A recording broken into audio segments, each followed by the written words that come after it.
আসসালামু আলাইকুম শ্রোতা মণ্ডলী। আমাদের আজকের এই যাত্রা মালদার অমৃতি থেকে কালিয়াচক পর্যন্ত। রাস্তার দুই ধারে খেয়াল করে দেখুন, বেশ অগণিত সহস্র গাছ দেখতে পাচ্ছেন। ছোট ছোট গাছগুলো দেখতে পাচ্ছেন। স্লো করে দেখাতে পারছি না, গাড়ি যেতে স্পিডে চলছে। বাট খেয়াল করুন, ফুল ফুল সাদা সাদা ফুলও কিন্তু ফুটে আছে। এই গাছটা কতটা ভয়ঙ্কর হতে পারে আমি যদি বলি, আপনার হৃদয় অন্ততপক্ষে একটি বারের জন্য হলেও কেঁপে উঠবে।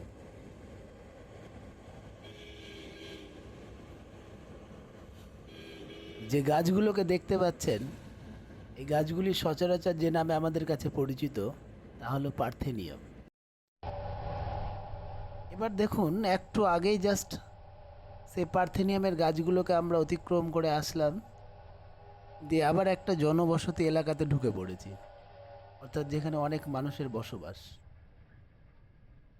তাহলে আমরা এই ভিডিওর মধ্য থেকে জেনে যাব এই যে পার্থেনিয়াম গাছ, তার ক্ষতিকারক দিকগুলো কোনগুলো, এবং এই পার্থেনিয়াম গাছের অ্যাকচুয়াল যে সোর্স অর্থাৎ উৎস সেটা কোথায়, অর্থাৎ কোন দেশগুলোতে প্রথম এর উৎস হয়েছিল এবং ভারতেই বা কী করে আসলো, এবং এর পাশাপাশি পার্থেনিয়ামের যে ক্ষতিকারক দিক সেটাও বলা হবে। সেটা কি করে দমন করা যায় অর্থাৎ নির্মূল করা যাবে, সেটাও এই ভিডিওর মধ্যে দিয়ে বলার চেষ্টা করছি। এবং আরও বলি, এই গাছ কিন্তু শুধুমাত্র মানুষদের উপর ক্ষতিকর দিক যে বা মানুষের উপর যে একটা ক্ষতিকর প্রভাব ফেলে সেটাই কিন্তু শেষ কথা না। এর বাইরেও আমরা যেটা দেখতে পাবো, গবাদি পশু থেকে শুরু করে বিভিন্ন যে সমস্ত অ্যানিমালগুলো আছে তাদের উপরেও কিন্তু একটা ভালো বা ব্যাপক ক্ষতিকর প্রভাব ফেলে রাখে। খেয়াল করে দেখুন, আমরা এখনও কিন্তু একটা জনবসতি এলাকা পার করে যাচ্ছি। একটু আগেই পার্থেনিয়ামের গাছ পার করে আসলাম, এখন আবার একটা জনবসতি এলাকা পার করে যাচ্ছি। তার মানে হলো, পার্থেনিয়ামের যে সমস্ত সাইড ইফেক্টগুলো, মানে ব্যাড ইম্প্যাক্টগুলো আমি আমি আলোচনা করার চেষ্টা করবো এখানটাতে, সেইটা যখন ক্লিয়ারলি বোঝা হয়ে যাবে, কিছুটা হলেও বিষয়টা আমাদের কাছে খারাপ লাগতে পারে। এবার চলুন প্রথমে আমরা জেনে নিই এই পার্থেনিয়াম গাছের বিজ্ঞানসম্মত নাম কি। এই পার্থেনিয়াম গাছের বিজ্ঞানসম্মত নাম হলো পার্থেনিয়াম হিস্টেরোফোরাস। পার্থেনিয়াম হিস্টেরোফোরাস। এরপরে আমরা জেনে নেব এই যে পার্থেনিয়াম গাছ, সেইটা উৎস কোথায়। এই পার্থেনিয়াম গাছের উৎস সম্পর্কে ধরে নেওয়া হয় যে এটি নাকি আদি নিবাস উত্তর ও দক্ষিণ আমেরিকাতে, এরপরে উত্তর মেক্সিকোতে এবং ওয়েস্ট ইন্ডিজে এই পার্থেনিয়াম গাছের নাকি জন্ম হয়েছিল, এরকমটাই কিন্তু ধরে নেওয়া হচ্ছে। এরপর কথা হচ্ছে, এই গাছ ভারতে আসলো কি করে। যেটা জানা যাচ্ছে, এই পার্থেনিয়াম বা যেটাকে নাকি গাজর ঘাস হিসাবেও পরিচিত অনেকের কাছে, সেই পার্থেনিয়াম ভারতে গমের সাথে বীজ ধারণ হিসেবে এসেছে। ভারতে গমের সাথে বীজ ধারণ হিসেবে এসেছে, এবং এর আক্রমণের পর থেকে কয়েক বছর ধরে এটি সর্বব্যাপী হয়ে ওঠে, অর্থাৎ সমগ্র তথা সর্বত্রই ছড়িয়ে পড়তে শুরু করে। এবার বলি, এগুলো কোথায় কোথায় দেখতে পাই আমরা।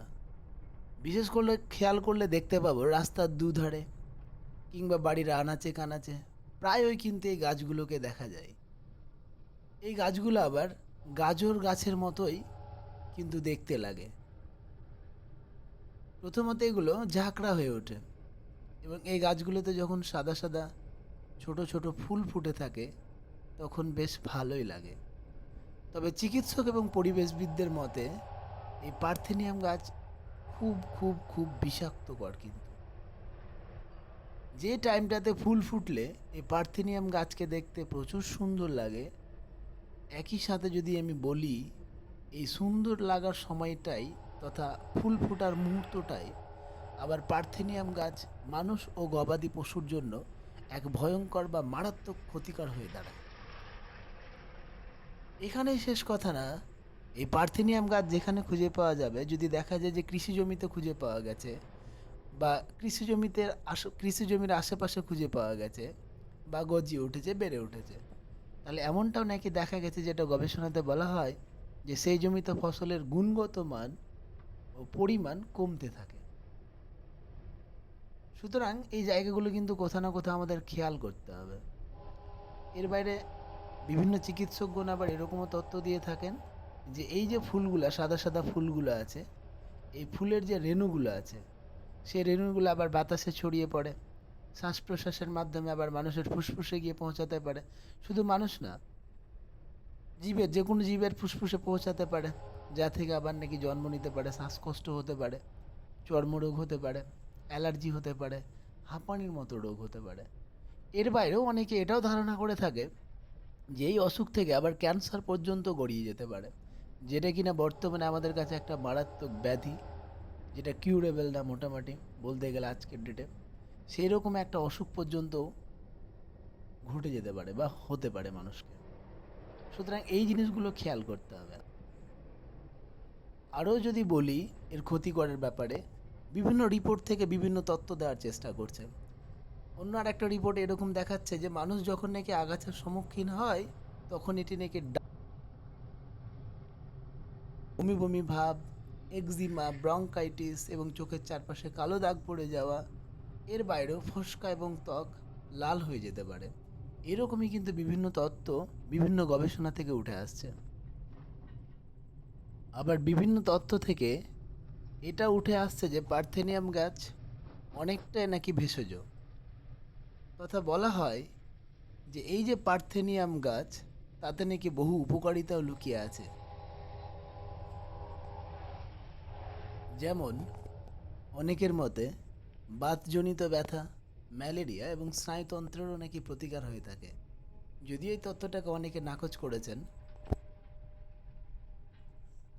এবার চলে আসুন এর যে দমন পদ্ধতি, অর্থাৎ এই যে পার্থেনিয়াম গাছটা, সেটা কি করে আমরা আগাছা মুক্ত করতে পারি বা দমন করতে পারি, সর্বত্র থেকে ধ্বংস করতে পারি, পুরোপুরিভাবে নির্মূল করতে পারি, সেই পদ্ধতিটা জেনে নেওয়া যাক। বলা হয় এইটাকে যদি দমন করতে হয় তাহলে হেক্টর প্রতি নাকি 1 থেকে 1.5 কেজি হারে আগাছানাশক যে মেট্রিবুজিন আছে, সেই মেট্রিবুজিনকে প্রয়োগ করতে হবে। এবার এটাও যদি সম্ভবকর না হয়ে দাঁড়ায়, তাহলে আরও একটা বিকল্প পদ্ধতি অবলম্বন করা যেতে পারে, যে প্রতি 1 লিটার পানির হার হিসাবে 150 গ্রাম করে কিন্তু লবণ দেওয়া যেতে পারে। 1 লিটার জল নেওয়া হলো, আর সেই পরিপ্রেক্ষিতে হয়তো 150 গ্রাম লবণ নেওয়া হলো, সেইটাকে মিক্স করে ভালোভাবে মিশ্রণ ঘটিয়ে সেটাকে স্প্রের মাধ্যমেও কিন্তু ছড়িয়ে দেওয়া যেতে পারে। এইটা একটা দিক। এর বাইরেও আরও বিভিন্ন গবেষণা থেকে এটা উঠে আসে যে পার্থেনিয়ামের গাছে নাকি কেরোসিন যদি স্প্রে করা হয়, ঠিকঠাকভাবে যদি কেরোসিনটাকে স্প্রে করা যায়, তাহলে তাড়াতাড়ি মারা যাওয়ারও কিন্তু সম্ভাবনা আছে। তবে এতে অনেক অসুবিধাও কিন্তু খুঁজে পাওয়া যায়। আমরা যদি কেরোসিন দিয়ে গাছগুলোকে মারার চেষ্টা করি, এতে তো সুবিধা আছেই, পাশাপাশি কিন্তু অনেক অসুবিধারও সম্মুখীন হতে পারে। যেমন দেখানো হচ্ছে যে পদ্ধতিটি নাকি বায়ু সাপেক্ষ। আমরা যখন কেরোসিন দিয়ে স্প্রে করব, সেটা কিন্তু যথেষ্ট বায়ু সাপেক্ষ। এরপরেও কেরোসিনটা যখন কোনো একটা জলাশয়ে গিয়ে, কোনো একটা জলে গিয়ে, পুকুরের জলে হোক বা নদীর জলে হোক, কোথাও কোনো একটা জলে গিয়ে যখন মিশবে, তখন সেই পানিটা পর্যন্ত নষ্ট হয়ে যেতে পারে, ওই জলটা পর্যন্ত গিয়ে নষ্ট হয়ে যেতে পারে।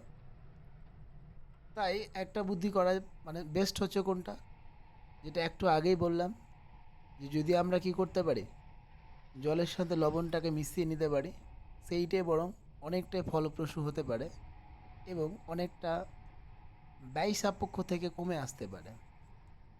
কম ব্যয়ে আর কি আমরা আমাদের উদ্দেশ্যটা হাসিল করতে পারবো। তবে অবশ্যই আমাদেরকে এই পদ্ধতি অবলম্বন করার সময় অনেক সতর্কতা অবলম্বন করতে হবে। যেমন পার্থেনিয়াম গাছ বা পার্থেনিয়াম গাছগুলোতে আমরা কোনোভাবে হাত দিতে পাবো না। এমনকি যদি বাচ্চা টাচ্চা থাকে, ছোট ছোট ছেলেপুলে থাকে, তাহলে তাদেরকেও দূরে সরিয়ে রাখতে হবে। অর্থাৎ কোনোভাবেই তাদেরকে সেই গাছের আশেপাশে নিয়ে যা।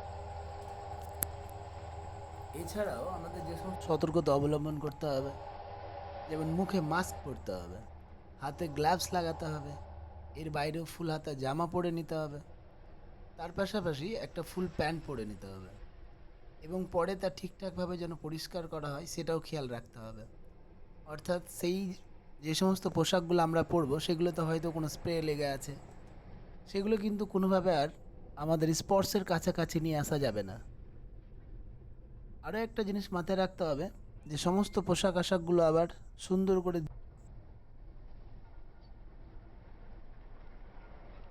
করে নিতে হবে। যাই হোক, এই সমস্ত সতর্কতাগুলো কিন্তু আমাদেরকে অবলম্বন করতে হবে। আরও যদি বলি, এটা শুধু মানে অমৃতি থেকে কালিয়াচকেরই গল্প না। বিভিন্ন জায়গাগুলোতে আমরা এই গাছগুলোকে কিন্তু দেখতে পাই। আমাদের মাথায় রাখতে হবে, এগুলো কিন্তু গাছ যদি আমরা গজাতে দিই, তাহলে বকলমে বা পরোক্ষভাবে কিন্তু আমরা আমাদের মরণ ফাঁদটাই তৈরি করে ফেললাম। তাই সমস্ত সমাজসেবীগুলোকে এগিয়ে আসতে হবে এবং সতর্কতার সাথে এই গাছগুলোকে নির্মূল করার যে একটা প্রয়াস, সেটা আমাদেরকে চালিয়ে যেতে হবে। এছাড়া এই ভিডিওর মধ্য দিয়ে আমি অনুরোধ করব প্রশাসনকে, তিনারা যেন একটু বিষয়টা নখদর্পণে রাখেন তথা খেয়াল করেন। আর এই সমস্ত তত্ত্বগুলাই, যে তত্ত্বগুলো আমি দেওয়ার চেষ্টা করলাম, এই সমস্ত তত্ত্বগুলাই মানুষকে শুধুমাত্র সচেতনতার উদ্দেশ্যেই বলা, কাউকে কোনো রকমভাবে বিভ্রান্তের মধ্যে ফেলে দেওয়া না। আর ডেটাগুলো প্রায় উইকিপিডিয়া থেকে সংগ্রহ করে বললাম। ধন্যবাদ, ভালো থাকবেন। সুস্থ স্বাভাবিক একটা সমাজ গড়া আমাদের সকলেরই দায়িত্ব, এবং আমরা সেটা সবাই মিলে চেষ্টা যদি করি, সেটা অনেকটাই সহজ হয়ে যায়। বিভিন্ন স্কুলের আশেপাশে কিন্তু এইগুলো গাছগুলো দেখা যাচ্ছে। তাই আমরা খেয়াল করব বা চেষ্টা করব এই সমস্ত গাছগুলোকে কীভাবে দমন করা যাবে বা নির্মূল করা যায়, সেই পরিকল্পনাটা আমাদের শুদ্ধভাবে করতে হবে। অনেক ভালো থাকুন, সুস্থ থাকুন। শেষ করছি। ধন্যবাদ।